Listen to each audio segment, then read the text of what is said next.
o un valenciano, un español, que acuñó el do it yourself, transiciones de bricolaje, a través de herramientas, de utensilios, de cómo se hace uno su propia biografía, ¿de acuerdo? Y después otro concepto también de unos ingleses, también de un sociólogo muy conocido alemán, Ulrich Beck, las sociedades del riesgo, de la vulnerabilidad, de la incertidumbre.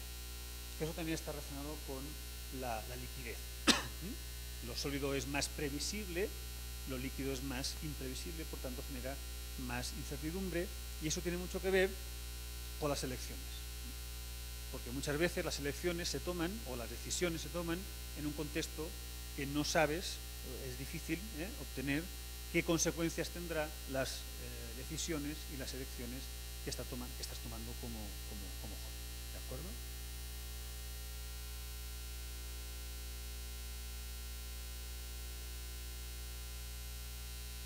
Bueno, la idea de la transición, como decía, depende del contexto, y aquí un autor inglés hablaba de las cuatro metáforas de la juventud como transición. La primera es la juventud como nicho, la idea de nicho. Hay que encontrar, la transición es pasar de una situación a otra buscando su nicho.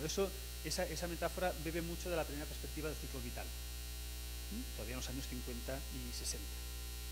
En los años 60, final de 60, principio de 70, ya se empieza a utilizar el concepto de itinerario. ¿Y por qué? Aparece un fenómeno, no lo he dicho al principio, yo estoy hablando desde una perspectiva española y europea. Después ustedes me van a hacer la traducción a su realidad, que desconozco profundamente, me van a perdonar también. ¿Qué pasa en los primeros años de 70, de la década de los 70? Pues que emerge el fenómeno del paro juvenil. Se aumentan, se elevan muchísimo las tasas de paro juvenil. Eso también está relacionado con el discurso sobre la crisis de la educación. Jóvenes que se forman, que después no encuentran un trabajo, que les cuesta mucho encontrar el trabajo, y aparece la idea de itinerario, sobre todo aplicado o aplicable a la formación. Los jóvenes tienen que seguir un itinerario de formación que les permita afrontar su futuro, su inserción al trabajo con mejores perspectivas, con mejores posibilidades, etc. Después, hacia los años 80, se empieza a utilizar de forma más clara el concepto de trayectoria. Como un concepto a veces utilizado de forma sinónima, como el itinerario, pero que incorpora una idea de fuerzas sociales que te empujan. La trayectoria es, alguien te empuja, tiene un símil balístico, te empujan y sigues una determinada trayectoria. Se empieza a hablar mucho de las trayectorias de los jóvenes. Finalmente, ya a partir de los años 90 y con la entrada de la sociedad, del conocimiento, etc., se empieza a hablar con mucha fuerza del concepto de navegación, transición como navegación. Y a mí es un símil que me gusta, es un símil náutico, que de hecho los programas que se utilizan para ir por internet se llaman navegadores. Esa es la idea. Cómo navegas en una sociedad líquida, en un mar, donde es difícil o muy difícil marcar un rumbo, donde los utensilios que tenemos a veces no son lo suficientemente precisos para marcar un rumbo, y en el que, pues, en fin, hay tempestades, hay imprevisiones, hay cosas que pueden pasar que te pueden alejar del rumbo que te habías marcado, incluso te puedes hundir, que es uno de los grandes problemas de un sector de los jóvenes, que se hunden en ese mar bravío, en ese mar. Ese símil casi poético tiene una cierta gracia.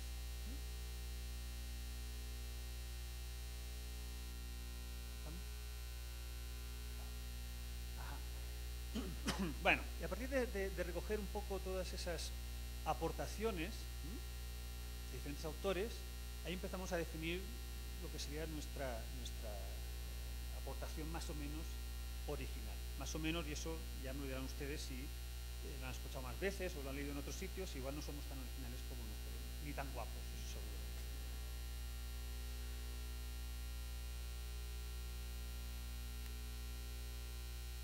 Bueno, ¿cuál es nuestra definición central? Nosotros entendemos la juventud como itinerarios construidos por los jóvenes. Fijaos que aquí hay una cuestión que con Joaquín Casal discutimos mucho con otros colegas en Cataluña, con el Instituto Catalán de la Juventud, que es para nosotros la juventud no son los jóvenes.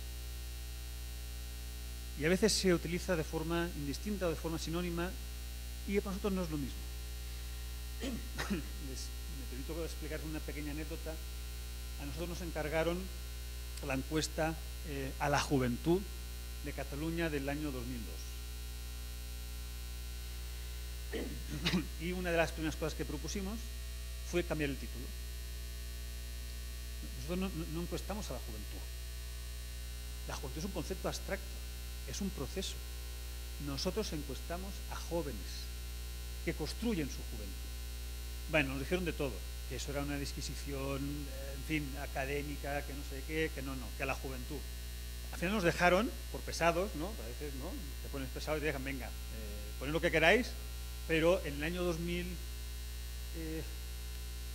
2008, no recuerdo, que se hizo la siguiente edición y ya volvieron a poner encuesta a la juventud de Cataluña. O sea que en mucho caso tampoco no se hizo. Pero yo creo que esa distinción es importante, porque redunda en la dimensión biográfica. Jóvenes son personas que construyen su juventud. Yo, que ya no soy tan joven, tuve mi juventud. Los que están jubilados tuvieron su juventud. Los que están naciendo ahora tendrán su juventud. ¿Sí? Entonces la juventud no es un grupo de personas, es un proceso. Las personas son las que construyen su proceso. Bueno, ¿y cómo construyen?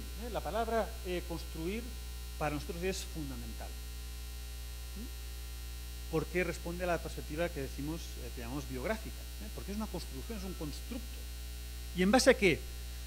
En base a cuatro aportaciones, o 4 elementos, o 4 dimensiones. No necesariamente por orden de importancia. La primera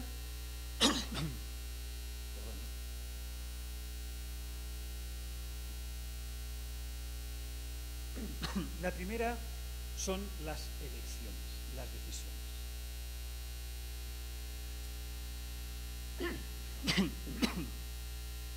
Aquí también hay una discusión teórica muy larga sobre el papel de la estructura y de la agencia. Nosotros entendemos que el papel de la agencia es y será cada vez más importante. Es decir, todas las personas tomamos decisiones y los jóvenes toman sus decisiones y escogen entre diferentes oportunidades. Con eso no estoy defendiendo la Rational Action Theory, aunque algunas cosas sí que tomamos de la teoría de acción racional, porque una de las bases con las que tomamos decisiones es qué beneficios me va a aportar y qué costos me va a suponer. Y eso ya veremos luego en los ejemplos, se aplica mucho a los itinerarios formativos que vas a escoger. Una pregunta, por fin, gracias, una pregunta. Muy amable. Cuando habla del concepto de itinerario formativo, me remite directamente al concepto de Erikson de moratoria. Él lo hablaba como moratoria psicosocial y lo retrae de la lógica del mundo, de la construcción europea desde el siglo XIX y XX, a propósito de la escuela como un espacio regulador de la vida social. En ese sentido, ¿qué podría ser diferente el concepto de moratoria de Erikson de esos años como teniendo en principio la escuela como el espacio de regulatorio de la vida social, a diferencia del concepto de itinerario que nos propone ahora, de itinerario formativo específicamente y sobre todo considerado ya para el siglo XX. Si todas las preguntas van a ser así, me voy, ¿eh? No, no es una broma. Me encanta. Para empezar, no me gusta para nada el concepto de moratoria. Porque eso responde también a la primera perspectiva, es decir, la moratoria como tiempo de espera, como si no pasara nada. Cuando se alargan los años de escolarización, que no itinerarios, que es una cosa distinta, a veces se conceptualiza como si eso es un tiempo de parking, de aparcamiento de los niños, de los jóvenes, antes de que salgan, pues porque no tengan oportunidades, o porque, en fin, el mundo es demasiado complejo, o porque las necesidades sociales hacen que estén ahí. Pero claro, los años que pasan en la escuela, los chavales, los niños, los jóvenes, son importantísimos, pasan muchas cosas ahí. Se generan expectativas. Cuantos más años de escuela, eso hace ya muchos años que la teoría del capital humano ya lo demostró, esperas un mayor rédito, un mayor retorno de la inversión que haces ahí. Pero también genera expectativas de tipo más cultural, no solo económicas. Sabemos que los jóvenes, las personas más formadas, tienen un mayor consumo cultural, por ejemplo. Con lo cual, la idea de moratoria como un espacio más o menos vacío, o de espera, o de contención, no, creo que no es del todo cierto. Puede ser en algunos casos, pero muy matizado. ¿Qué pasa? Que, no quisiera desviarme demasiado del tema, que cuando aumentan los años de escolarización, aumenta la diversificación interna de la escuela. Y ahí aparece la idea de itinerario formativo, pero una idea de tipo pedagógico, de diseño. Cómo hay que diseñar los diferentes caminos, los diferentes canales, las diferentes vías, para que la escuela se adapte, por un lado, a las necesidades sociales, económicas, pero también a los intereses de los jóvenes, porque todos no van a estudiar lo mismo. Y esa es la idea de itinerario formativo. ¿Qué receta le das tú al joven para que siga un determinado currículum? Nuestra idea es que el itinerario es lo que se construye el joven, que no siempre coincide con lo que tú le propones. Esa es, para mí es una idea fundamental. De hecho, yo, con otra gente, proponemos que diferenciar dos cosas: las vías educativas de los itinerarios. Las vías es lo que el sistema ofrece, que ahí sí que estaría de acuerdo que algunas vías sí que son moratorias, pero no para todos. La escuela como institución también está segmentada, está diversificada, y algunas vías sí que son claramente una moratoria. En el caso español, por ejemplo, durante muchos años la escuela obligatoria acababa a los 14 años y la edad mínima legal para acceder al mercado de trabajo era en 16. Entonces se crearon unos dispositivos, unos espacios de 2 años, entretenlos un rato, para que tengan 16, para que puedan ir. Sí que hay espacios que son moratorias, pero entender todo el sistema educativo como una moratoria es lo que quizás no se ajuste a la realidad. Y en cualquier caso, la diferencia entre itinerario formativo como diseño pedagógico es una, y la otra, el itinerario que el joven realiza. Insisto, ya veremos unos cuantos ejemplos después, que a veces, incluso hablando con responsables políticos, educativos, se sorprenden. ¿Cómo? Que los jóvenes hacen eso, pero si no les toca. Y bueno, si pueden hacerlo y tienen interés, lo harán, aunque a priori no tendrían por qué hacerlo. Nada más agregar que escuchando tu pregunta sobre el tema de la moratoria social, recordaba un texto de, creo que es Marcelo Urresti, que hablaba de la moratoria social, Pero en este sentido, hablado de la moratoria social como el alargamiento justamente de esa construcción biográfica de la, o sea, que decide hacer la juventud, ¿no? Sobre todo esto que nos está explicando en relación con las elecciones y las decisiones. Y es un poco también cómo las instituciones sociales se tienen que reformular en cuanto a adaptarse también a estas construcciones individuales, ¿no? O estas construcciones, perdón, biográficas desde el campo de la juventud. Creo que un poco eso es lo que podría aportar. Gran consumidor de agua. Por allá, por favor. Buenos días. Pero también esta cuestión de la moratoria social y la construcción biográfica que hacen los jóvenes me parece, y de hecho está en una parte de la lectura, cuando se hace la evaluación de quiénes son quienes no siguen esta educación, tiene que ver mucho con la ubicación del espacio social que ellos ocupan, ¿no?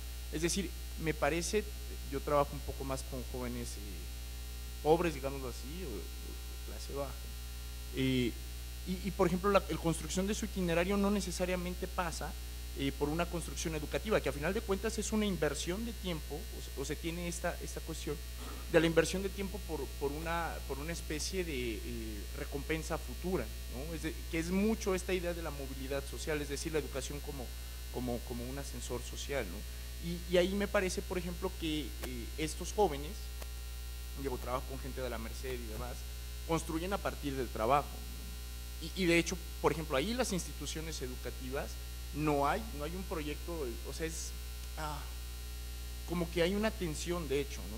Porque educar implica dejar de trabajar, es invertir, es no ser fuerza productiva, no producir, no obtener ganancias. Y ellos muchas veces, a lo mejor no por elección, sino por condiciones de vida, se ven en la necesidad de trabajar desde muy pequeños, ¿no? Gracias. Vamos a ver.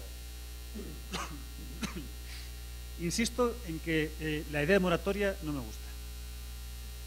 Quizás, por ejemplo, en España, en Alemania, se habla de moratoria nuclear, ¿no?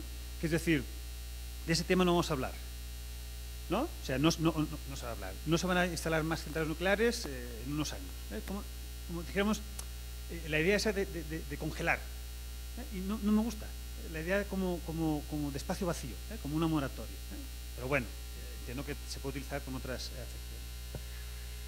acepciones. Cuando yo hablo de elecciones, no quiero decir, y después ya se verá, que todos los jóvenes tengan el mismo margen de maniobra, por supuesto, pero siempre hay un mínimo grado de libertad, que se diría en términos estadísticos. Siempre hay, por pequeño que sea, por ejemplo, el de abandonar la escuela. Hay muchos estudios que están analizando el abandono escolar desde la perspectiva de cómo te empujan y tú cómo te sales. Porque si lo que te dan, lo que te ofrecen, no te gusta, te vas. Y eso ya es una decisión. Eso es tomar una decisión. Que puede ser muy racional. En el sentido que tú comentabas. Si, lo peor que le puede pasar a la escuela o a la institución escolar es la pérdida de la promesa escolar. La pérdida, bueno, yo cuando he hecho trabajo de campo con jóvenes y tal, la pregunta terrible, ¿no? ¿Estudiar para qué? Y te desarman. ¿Qué le respondes? Sobre todo en barrios, tenemos muy populares o deprimidos, y más con la crisis que tenemos ahora en España galopante, tasas de paro del 50%, etcétera, etcétera, etcétera, ¿no? Esa es la pregunta que te desarma, ¿no? Pero siempre hay un pequeño grado de decisión. Hay algunos sistemas educativos, después podemos comentar más ampliamente, que están flexibilizando sus espacios y que están creando espacios de aprendizaje prelaboral que están acercando el mundo del trabajo al mundo de la escuela, justamente porque es lo que más les interesa o lo que más les motiva a estos jóvenes, ¿eh? No les hables de filosofía, no les hables de matemáticas, no les hables de álgebra, háblales de aprendizajes más manuales, más manipulativos, etcétera, y por ahí te los puedes llevar al huerto un poco, ¿no? Pero siempre hay un grado de elección.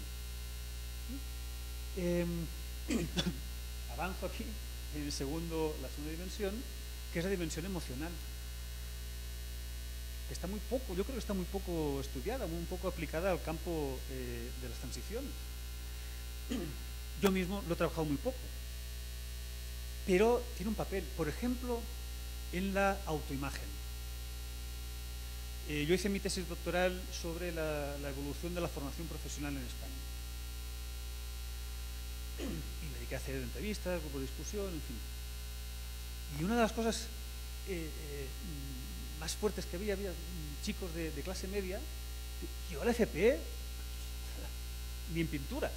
Es decir, ni ellos, ni su familia, ni su entorno más inmediato, se concebían a sí mismos como aspirantes a una plaza en un curso de formación profesional. También pasaban chicos de clase baja, que tenían unas expectativas tan elevadas que su autoimagen, relacionada con su autoestima, no pasaba por ahí. Más bien huían de todo lo que podía oler a formación profesional. Y es un tema, ya pongo emociones por poner algo, pero que tiene que ver con ideología también, con qué idea tienes de ti mismo, de tu entorno, etc. Y que eso, por supuesto, incide en las elecciones. En tercer lugar, insisto que no por orden de importancia, vienen, por supuesto, las construcciones sociales.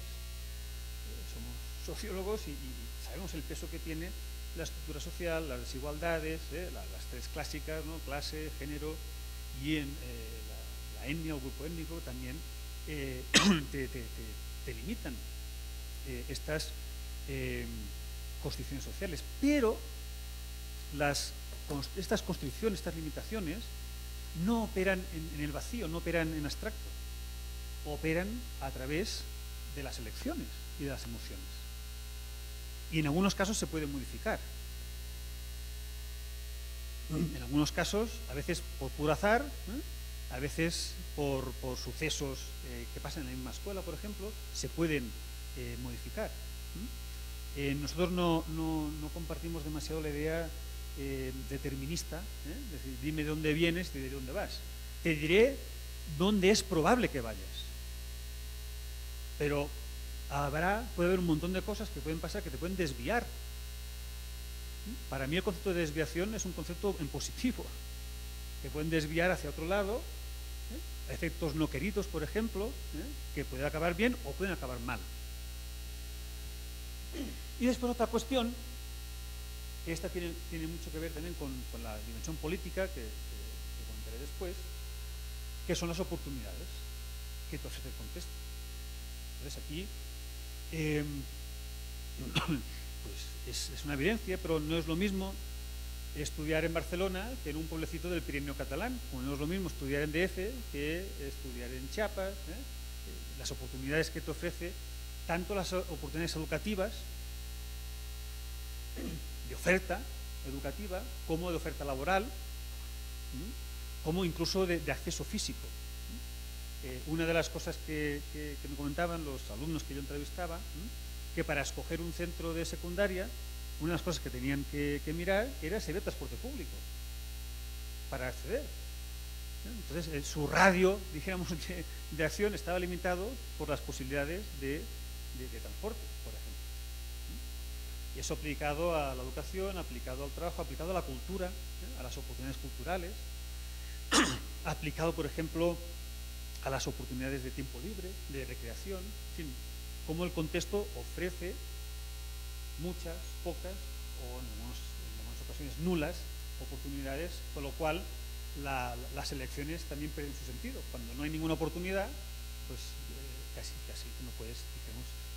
Históricamente había una elección, que es la migración. Si lo que hay te da tan poca cosa, pues te vas. Te vas a otro sitio donde tengas más oportunidades.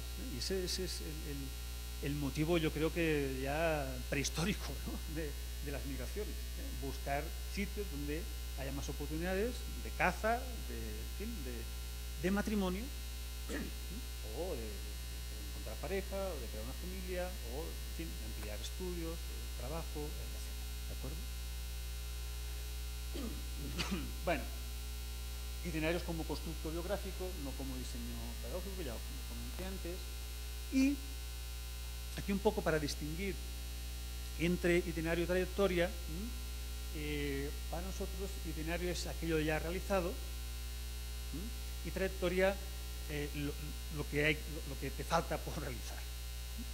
Aunque a veces se utilizan como sinónimos, es un pequeño matiz que nos permite, en lo concreto, cuando hacemos ya más trabajo de campo, decir, bueno, tú hasta aquí, hasta dónde has llegado, y en función de eso, ¿qué probabilidades tienes de llegar a la universidad, de encontrar un trabajo, otro, de emigrar? Y esa es un poco la idea, la distinción entre itinerario y trayectoria.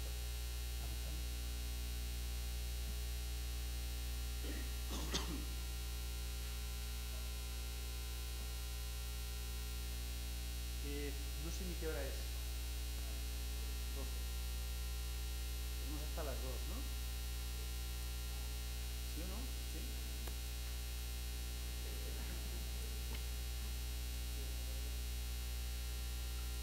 ¿Haremos un pequeño descanso antes de las 2 o como? Bueno, yo tiro, Bueno,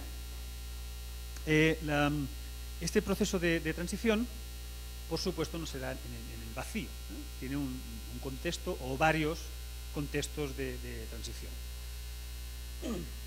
El primero son lo que llamamos dispositivos de socialización, la familia, la escuela y el mercado de trabajo.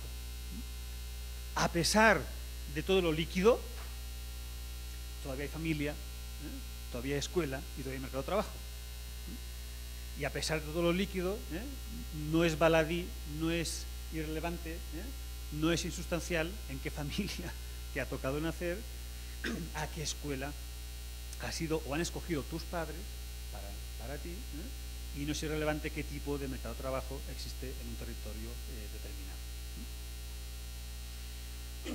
Sí que es cierto, hay una psicóloga que a mí me gusta mucho, se llama Harris, que el año 2003 publicó un libro muy interesante que les recomiendo, que se llama El mito de la educación, que un poco intenta desmontar o desmitificar la gran importancia que desde la sociología de la familia y de la educación se atribuye a la familia y a la escuela como agentes de socialización.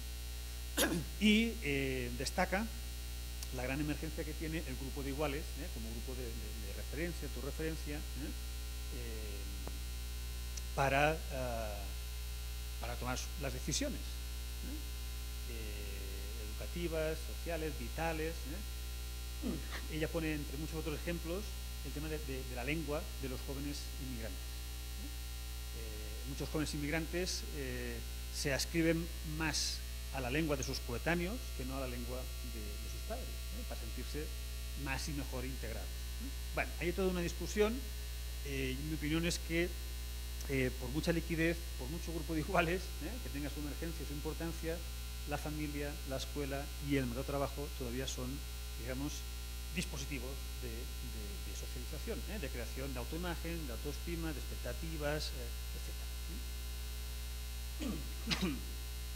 En segundo lugar, tenemos los dispositivos de ayuda a la transición. Es decir, la transición se puede hacer más fácil o más difícil o menos fácil en función de si hay ayudas a esa transición. Aquí también hay toda una discusión, una clasificación de los sistemas de bienestar. Esto es una perspectiva muy europea. De tal forma que los países nórdicos que han construido sistemas o estados de bienestar, welfare, regimes muy potentes, facilitan mucho, por ejemplo, la emancipación familiar, a base de subsidios, de políticas de vivienda para jóvenes, etc. Y el modelo más sureño de Europa es un modelo mucho más familista, así, en el cual la familia tiene un papel mucho más importante en la retención, en la provisión de servicios, digamos, de cuidado, y por tanto se retienen más. Con lo cual es un elemento importante, un elemento más político, es decir, qué tipo de dispositivos, de ayudas hay para ayudar o entorpecer a los jóvenes en su proceso de construcción. hay una cuestión que enlazaré al final sobre las políticas de juventud. Toda una discusión de cuál debe ser el objetivo último de las políticas de juventud. Cómo ayudar a esa transición, cómo ayudar a ser joven, ahí están las políticas afirmativas que después explicaré, o cómo ayudar a dejar de ser joven, que es la emancipación. Ahí hay como una disyuntiva, una disyuntiva, una dicotomía, que es para mí un núcleo central de las discusiones sobre las políticas de juventud. Y después está el contexto más amplio, el contexto sociohistórico, que hacía referencia anteriormente, de ese cambio social, de lo que Castells, que me imagino que conocen, llama el capitalismo informacional. Ese cambio estructural de la forma de entender las relaciones de producción, la relación entre Estado, mercado, escuela, etcétera, como el papel de las tecnologías de la información, de la circulación, etcétera. Como todo eso también modifica el contexto en el cual se hace la transición de los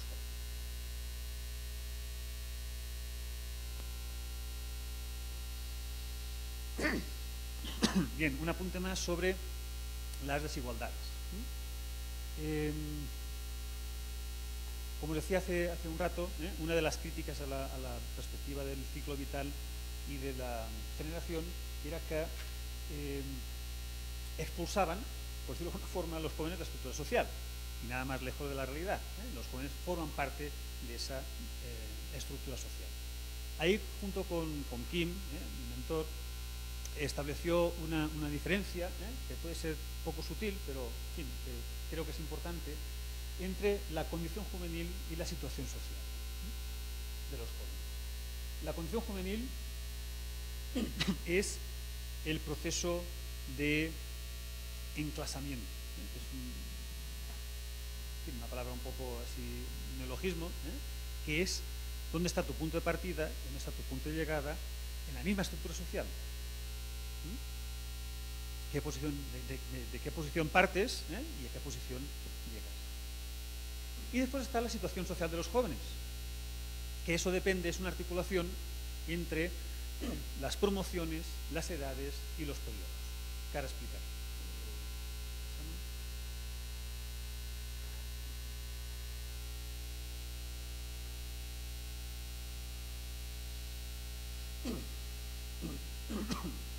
Bien, ese es un pequeño esquemita, que aquí está la familia de origen, aquí la estratificación final, en la posición final, y un poco los procesos de estratificación y de clasificación a través de la escuela, a través de la transición de la escuela al trabajo y a través del trabajo y de la posición que vas construyendo en el mercado de trabajo.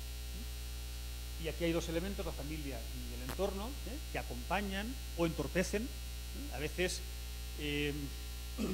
para jóvenes de situación, dijéramos, marginal o casi marginal, a veces la familia es más un estorbo que no un acompañamiento. Y eso a veces es duro admitirlo. Cuando hago sesiones con orientadores escolares, con profesores secundarios, también formo, no lo comenté antes, formo parte del equipo docente de un máster de formación de profesores secundarios. Es un tema que nos angustia mucho. Pero, entre los jóvenes, quizás lo que hay que hacer es que aprendan a pasar de su familia de origen para poder seguir esos circuitos, porque si no, su familia es más un estorbo que no una ayuda. Bueno, y después tenemos lo que Kim llamaba las experiencias vitales significativas, que es experiencias que pueden modificar estas trayectorias de enclasamiento, normalmente asociadas a experiencias en el tiempo libre. Hace años también estudiamos el papel que puede tener el asociacionismo juvenil, asociación de jóvenes, que puede modificar una trayectoria, por ejemplo en la elección de estudios. Por ejemplo, en la creación de una cosa también ahora se ha puesto muy de moda, en la generación de capital social, en general contactos. En España, datos últimos, entre el 40 y el 50% de los jóvenes que encuentran trabajo lo encuentran a través de las redes sociales, pero no redes virtuales, sino amigos, familia, etc.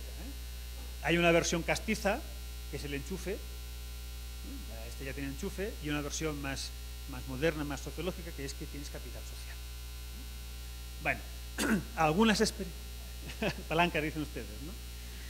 Algunas experiencias vitales fuera de la escuela, fuera del trabajo, puede ayudar a tejer una trama que pueda dar más oportunidades.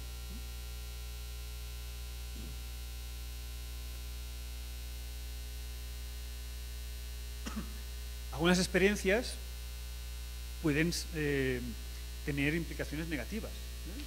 Por ejemplo, en fin, entrar en el mundo de la droga puede hacer que te apartes cada vez más de los estudios, por ejemplo. Bueno, adelante, por favor. No. En esta diapositiva me parece que también podría ser aplicado el concepto de teorías trayectorias en desestructuración de Joaquín Casal. Y ahí me parece que puede ser un poco el problema de cómo lo estamos interpretando y en términos de la crítica que ahorita hicimos en torno a, sobre todo señalando a Marcelo Urresti, porque nosotros en Latinoamérica la noción de moratoria e itinerario no la podemos diferenciar tan así, porque si lo vemos en el contexto nacional, México ha tenido un proceso lineal y simétrico de procesos de transición, no más allá de finales de los 50 y principios de los 70 del siglo XX. En ese sentido, el continuo ha sido exactamente lo opuesto.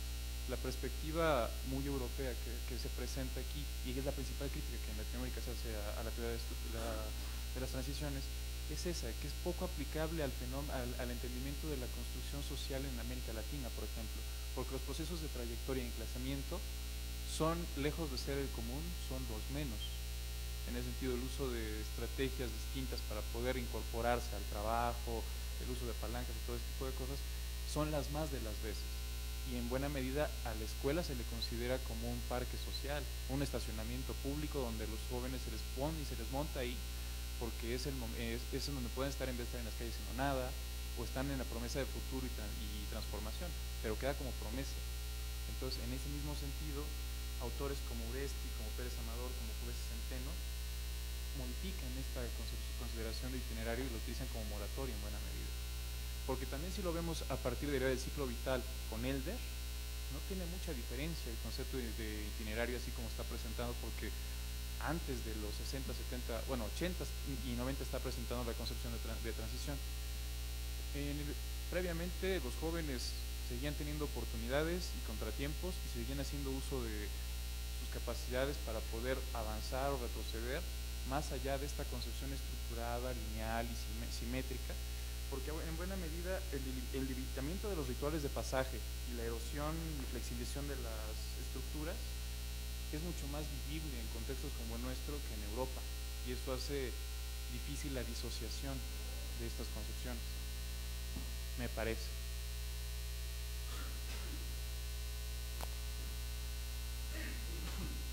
No sé si me expliqué bien. El proceso de enclazamiento es para todos los jóvenes. Entonces, yo creo que es aplicable a Europa, América Latina y a cualquier contexto. Lo que yo creo que es diferente son las magnitudes. Quiero decir, en contextos donde la economía informal tiene mucha más presencia, pues es más probable que esos círculos de palanca que dicen ustedes tengan mayor importancia. Pero es una cuestión de magnitud, no de concepto o de categoría. Yo vuelvo a insistir en el tema de la moratoria, que no es aplicable a todos los jóvenes. Yo no sé aquí qué porcentaje tienen de escuela pública y privada. Pues no es lo mismo ir a una escuela pública que a una escuela privada. Y dentro de la escuela pública también hay sus diferencias. Hay escuelas en contextos muy deprimidos, que ahí sí, incluso hay directores de escuelas de primaria, incluso secundaria, que te reconocen que lo único que pueden aspirar es eso, a que estén ahí un ratillo. Pero eso afecta, depende del contexto, al 5, al 10, al 15, al 20% de lo que ahora explicaré de la cohorte. No es un fenómeno, perdón, no es un fenómeno que se pueda generalizar. Uno de los fenómenos que ocurre mucho en Cataluña en concreto, en el área metropolitana de Barcelona, es lo que en los Estados Unidos se llamó la huida blanca, la white flight. Es en los barrios populares, muchas familias perdón, con cierto poder adquisitivo envían a sus hijos a escuelas privadas de otros distritos, de otros barrios. Con lo cual, ni las familias, ni los jóvenes, ni las escuelas saben que no es una moratoria. Saben que lo que pasa allá, lo que pase aquellos años allá será tener incidencia en las probabilidades, en las posibilidades de encontrar un buen trabajo, etc. Entonces yo creo que esos son fenómenos de enclasamiento. El trabajo, lo mismo. En España tenemos un mercado de trabajo dinámico, etc., pero que históricamente reconocía poco los títulos escolares. Entonces se empezó a hablar, todavía se habla y se hablará muchísimo, del fenómeno de la sobreeducación. Tienen demasiada formación para las necesidades de las empresas, del mercado de trabajo. Bien, lo que sucede en muchos casos es que muchas empresas, muchos empresarios contratan a titulados universitarios o de la formación profesional de nivel medio y medio superior, pero los ocupan en posiciones de menor cualificación para que demuestren lo que saben, porque hay poca confianza en los títulos. Pero claro, el hecho de tener un título, de no tenerlo, te da diferentes probabilidades de poder llegar a esa posición final acorde con tu formación inicial. Con lo cual, lo que pasa en el trabajo tampoco no es baladí. Lo que pasa en la primera inserción tampoco no es baladí.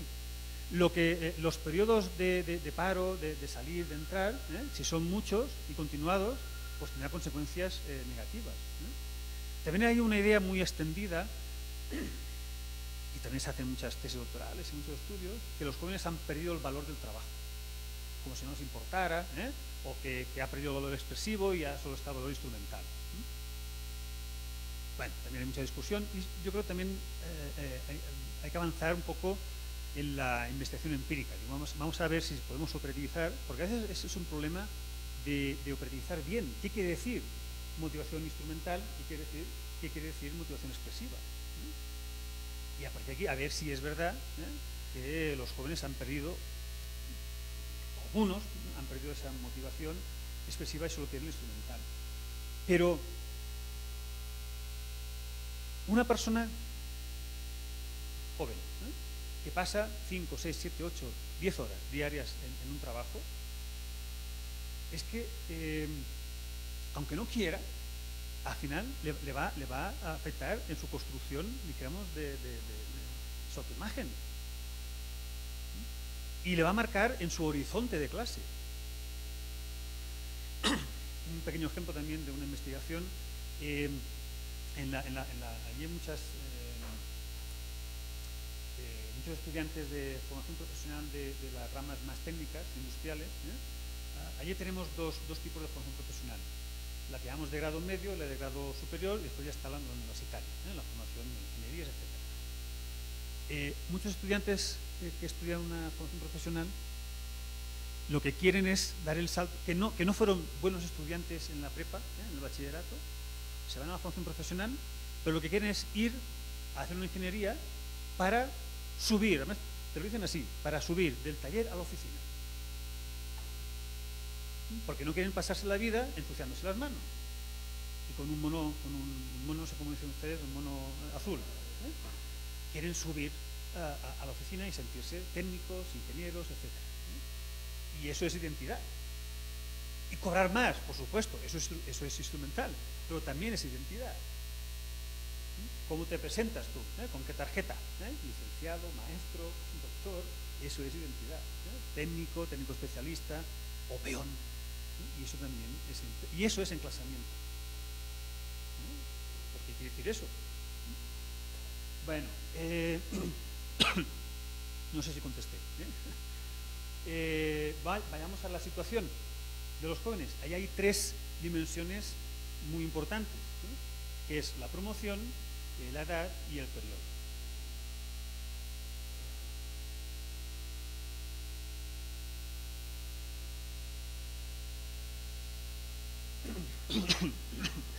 La promoción sería la base material o demográfica. Y yo creo que a veces se para poca atención, que es una cuestión cuantitativa. Los jóvenes son muchos o son pocos. Porque eso va a marcar oportunidades, por ejemplo. Posibilidades de competir. Yo que soy un baby boomer, aunque no lo parezca, pero nací en el año 67, cuando en España se dio el baby boom, pues hombre, me tuve que codear con muchos jóvenes para seguir adelante. No os quiero contar mi vida, es muy aburrida, pero en el aula éramos 40 y pico alumnos. Para hablar de la universidad, y en fin, éramos muchos. Y el contexto era bastante fastidiado. Hoy en día son la mitad. Son cohortes vacías, que dicen los demógrafos. Yo encuentro un poco atrevido decir vacía, pero son menos, la mitad.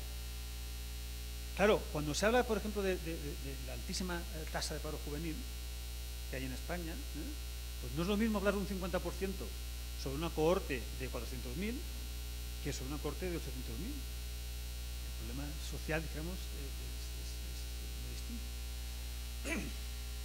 El tema de la movilidad y de las migraciones, de los que hay, cuántos se van o cuántos vienen de otros sitios. Es un poco la base material, que insisto, a veces la pasamos un poco por alto. El periodo también es muy importante. Ya expliqué grandes periodos, cambios sociales importantes, pero también ahí podemos meter algunos sucesos que marcan un antes y un después,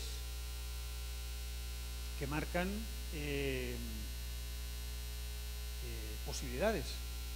Por ejemplo, una reforma educativa que te obliga a estar en la escuela hasta los 16 o no. A partir de ese año, los jóvenes nacidos en tal año tendrán que ir a la escuela, quieran o no quieran, hasta los 16 años. En algunos países hasta los 18. Reformas del mercado de trabajo, de flexibilización, en fin, o sucesos más graves, una guerra. Por suerte ya hace muchos años que en España no tenemos guerra, pero claro, la guerra civil de los años 30 pues marcó también un antes y un después en los jóvenes de aquellos años. Y después está el tema de las edades de adquisición, que es, un poco lo contabas tú también, la ritualización o la desritualización de esas adquisiciones. Bien, a los 18 años, hasta los 18 años no se puede votar. Hay una discusión si se puede avanzar hasta los 16 o no. Carnet de conducir, edad del matrimonio, con la llegada de inmigrantes, sobre todo de países árabes a España, se ha puesto un poco en la palestra cuál es la edad mínima para poder contraer matrimonio, porque hemos visto matrimonios de chavalas, de chicas muy jóvenes. Cómo se ritualizan, cómo se regulan las edades, también es importante, porque eso también va cambiando en el tiempo. La edad del matrimonio, por ejemplo, la edad del matrimonio ha ido subiendo de los 20 hasta los 29 y 30 años. Eso también marca mucho las posibilidades de los jóvenes, tanto de los chicos como sobre todo para las chicas. ¿Avanzamos?